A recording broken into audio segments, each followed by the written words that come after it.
משכוחך ירושלים תשכח תשכח תשכח ימיני. On est au début de cette période qu'on appelle Ben Hametzarim. En général, presque tous les ans, pendant cette période de Ben Hametzarim, nous lisons la paracha de Pinchas. Et dans la paracha de Pinchas, il y a plusieurs points très intéressants qu'on va essayer de voir ensemble. D'abord, il y a le partage d'Eretz Israël. Et il y a également toutes les fêtes sont mentionnées. Au moment où commencent ces 3 semaines de deuil sur la destruction des 2 temples, il faut qu'on sache qu'on arrive à la phase finale qui va être finalement le 3e temple. Donc bien qu'on a le fait d'être en deuil sur les 2 temples doit faire renaître en nous cet espoir qu'à tout instant nous allons arriver à cette période du 3e temple qui doit bientôt Be'ezrat Hashem venir. Il y a plusieurs points sur lesquels on va essayer de s'arrêter. D'abord, le partage d'Eretz Israël qui est mentionné. Il faut savoir que Moshe Rabbeinu, Moïse, dans le désert, va avoir devant lui la carte de tout Eretz Israël et la départager dans les moindres détails entre les 12 tribus. Chaque tribu va être départagée par le nombre de familles qui sont dans le désert à ce moment-là, c'est-à-dire que finalement, leurs enfants, quand ils vont avoir l'héritage de leur père en rentrant en Eretz Israël, vont devoir se partager un emplacement précis, c'est-à-dire que finalement Moshe va faire le plan de tout à l'avance. Il est clair que c'est parce qu'il a cette prophétie, c'est Dieu qui le guide, qui lui donne dans le moindre détail les parcelles d'Eretz Israël. D'ailleurs, ensuite, la mise en application va durer 7 ans à l'époque de Yoshua, de Josué, quand la terre va être conquise. Pendant 7 ans, on va départager. Et là, j'ai vu une question intéressante. C'est que le partage d'Eretz Israël a lieu uniquement au niveau des tribus. Et non pas, le Erev Rav n'est pas mentionné. Alors, qui est ce Erev Rav dont je veux parler maintenant? On va devoir reprendre l'histoire en arrière. Lorsque Joseph devient roi en Égypte, à la suite de la famine, de l'abondance et la famine, lorsqu'il va commencer à sortir les réserves de blé qu'il a gardées pendant les années d'abondance et les distribuer pendant les années de famine, il va imposer à la majorité des Égyptiens l'obligation de se circoncire, une sorte de conversion. Tous ces Égyptiens qui vont accepter de se convertir et de faire la circoncision, il les met de côté, il les sépare, il crée toute une stratégie où eux vont habiter ensemble dans des régions d'Égypte, et tous ceux qui se seront opposés, donc tous les autres Égyptiens, qui sont surtout l'aristocratie, qui sont attachés à Pharaon, eux bien sûr restent dans leur ville, et en fait, qui c'est qui va assujettir le peuple d'Israël? Ce sont ces Égyptiens qui n'ont pas voulu se convertir, lui faire la circoncision. Pourquoi veulent-ils assujettir le peuple? Pourquoi veulent-ils tuer tous les mâles, tous les garçons qui naissent et laisser que les filles?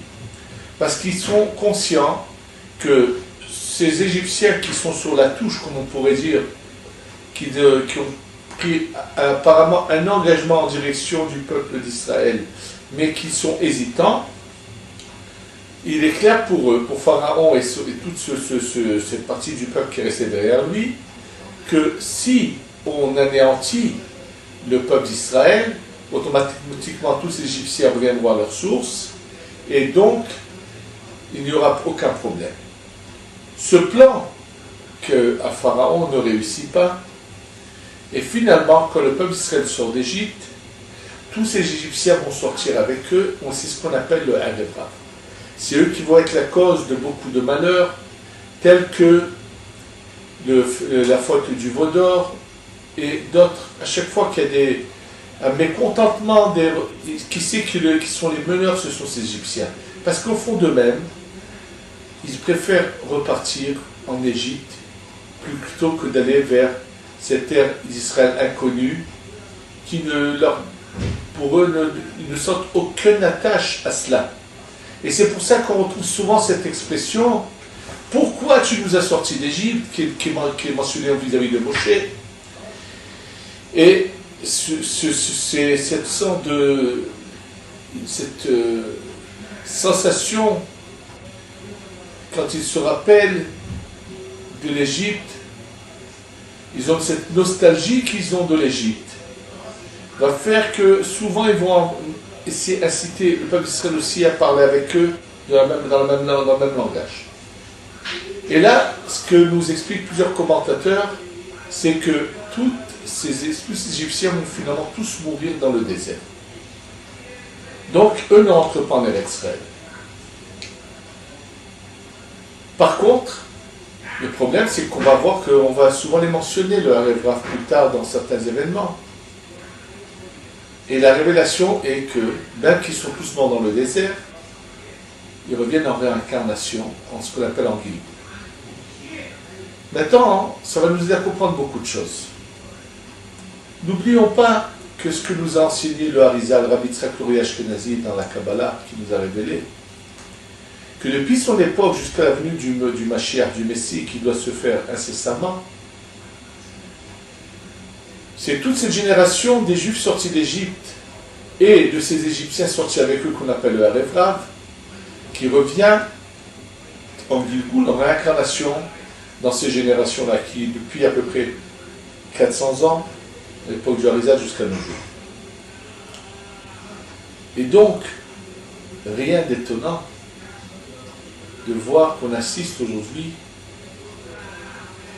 à une catégorie de Juifs qui non seulement, il y en a qui ne veulent même pas venir ici en Eretz Israël, mais il y en a qui sont là, mais qui font de tout pour que la terre reparte à nos ennemis. Chose très connue ici en Eretz Israël, peut-être moins connue à l'étranger, il y a un groupe de gens, un organisme de gens qui ramassent des fonds, qui achètent des caméras, les distribuent aux Palestiniens pour qu'ils puissent filmer à chaque fois que l'armée vient. En fait, les gens qui agissent constamment avec le seul but qu'ils ont en tête, c'est comment faire que cette terre retourne aux Palestiniens. Et oui, malheureusement, il y en a, même ici en Israël, il y a des gens comme ça. Bien sûr, il y en a d'autres qui ne sont pas à ce point extrémistes. Il y en a qui, dans ceux qui sont extrémistes, il y en a un qui, pendant des années, a travaillé au bureau de l'OLP à Paris comme conseiller, malheureusement. Il y en a qui sont moins extrémistes, mais qui se sentent bien où ils sont à l'étranger. Pour eux, la terre d'Eretz Israël ne veut rien dire pour eux. Ils sont très bien où ils sont. Et en fait, il faut savoir une chose, que pourquoi les gens reviennent en réincarnation Gilgul, c'est qu'à chaque fois Dieu veut donner encore une chance aux gens qui ont commis des erreurs dans leur vie antérieure de se rattraper, de se racheter. Et donc cette chance-là qui est donnée, mais on peut voir chacun que la manière ce qu'il ressent lui peut l'aider à comprendre son erreur. Il y en a qui ont même trouvé des fois des preuves, entre guillemets, dans le Talmud, pour justifier qu'ils n'ont pas venu ici en Eretz Israël. Et je voudrais là justement parler de ce point-là. À la fin du traité de Ketubot dans le Talmud, il est dit là-bas, on parle d'un commentaire sur le cantique de Shir HaShirim, cette parole merveilleuse, ce cantique merveilleux qu'a écrit le roi Salomon, qui parle de la relation d'amour entre Dieu et son peuple comme Israël, comme l'amour d'un couple, d'un mari avec sa femme. Et là-bas, 3 fois le mot Ishbati Etrem, le serment que Dieu nous a fait vis-à-vis de nous, est mentionné 3 fois. Et un des termes est Ishbati Etrem Benot Yerushalayim, Shelot Ta'ava Ad Shterpatz. C'est-à-dire que Dieu a fait un serment, je vous demande de ne pas réveiller l'amour jusqu'à ce que le désir arrive.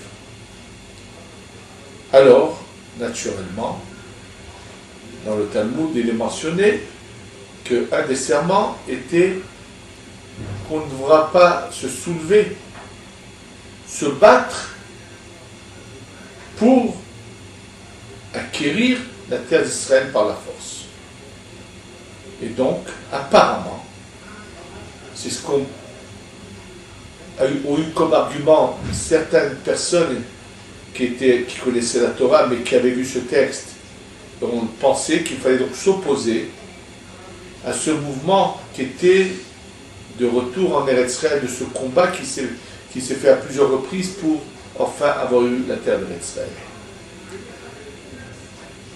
Le seul problème, c'est que lorsqu'on voit un texte dans la Gemara, il faut savoir le comprendre et comprendre de quelle période il s'agit, de quoi s'agit-il exactement. Et en fait, si on réfléchit à ce qui est marqué, en essayant de comprendre ce qui est marqué, on aurait compris pourquoi ceux qui ont pris ce texte comme justificatif à s'opposer au mouvement de retour vers Eretz Israël et au combat dans lequel se sont battus ces saints qui sont tombés pour la terre d'Eretz Israël, c'est que juste en déjà réfléchissant à ce qui est marqué, ils auraient pu comprendre qu'ils ont mal interprété les choses. Pour comprendre ce qui est marqué, il faut donner un exemple très simple. Un père qui s'est emporté contre son fils, qui est très énervé contre lui. Le fils a fait quelque chose de terrible qu'il n'aurait jamais dû faire, qui a fait que le père a dû détruire une partie de son domaine. Quelque chose de terrible. Et le père est tellement furieux qu'il renvoie son fils et il dit « Je ne veux pas te voir, je ne veux pas t'entendre ». Bien sûr que le fils intelligent ne va pas aller tout de suite, immédiatement dire « Papa, je m'excuse, pardonne-moi », et c'est son père sous la colère. Mais une fois qu'un certain temps sera passé, et que le père aura eu le temps de calmer sa colère,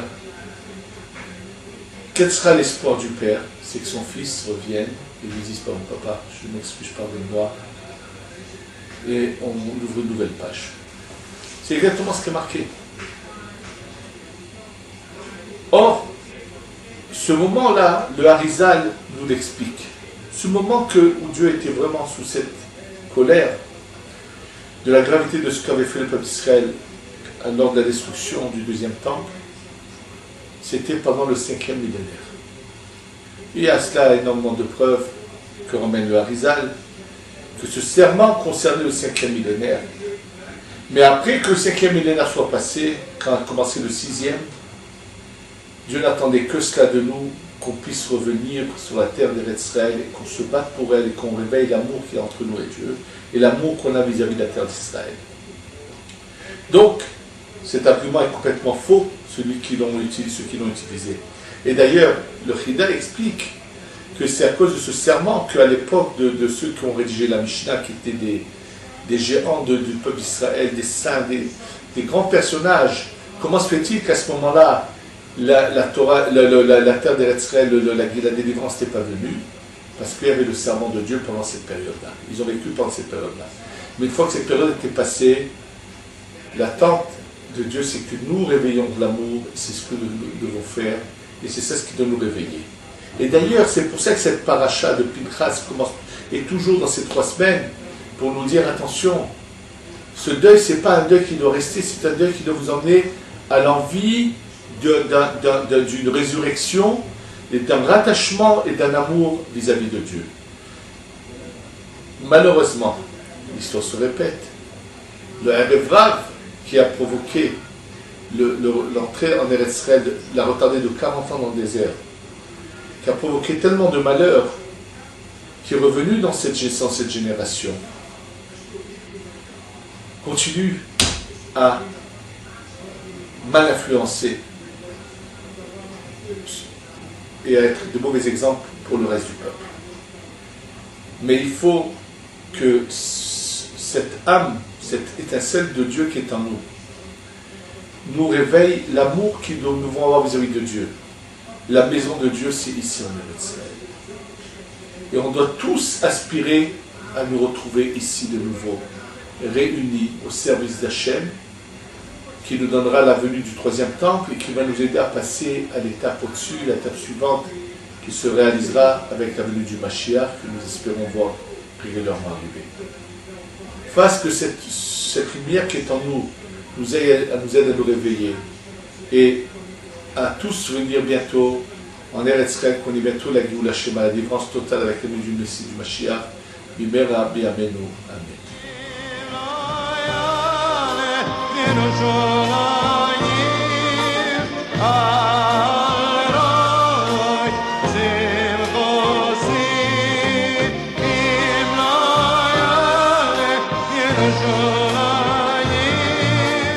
Al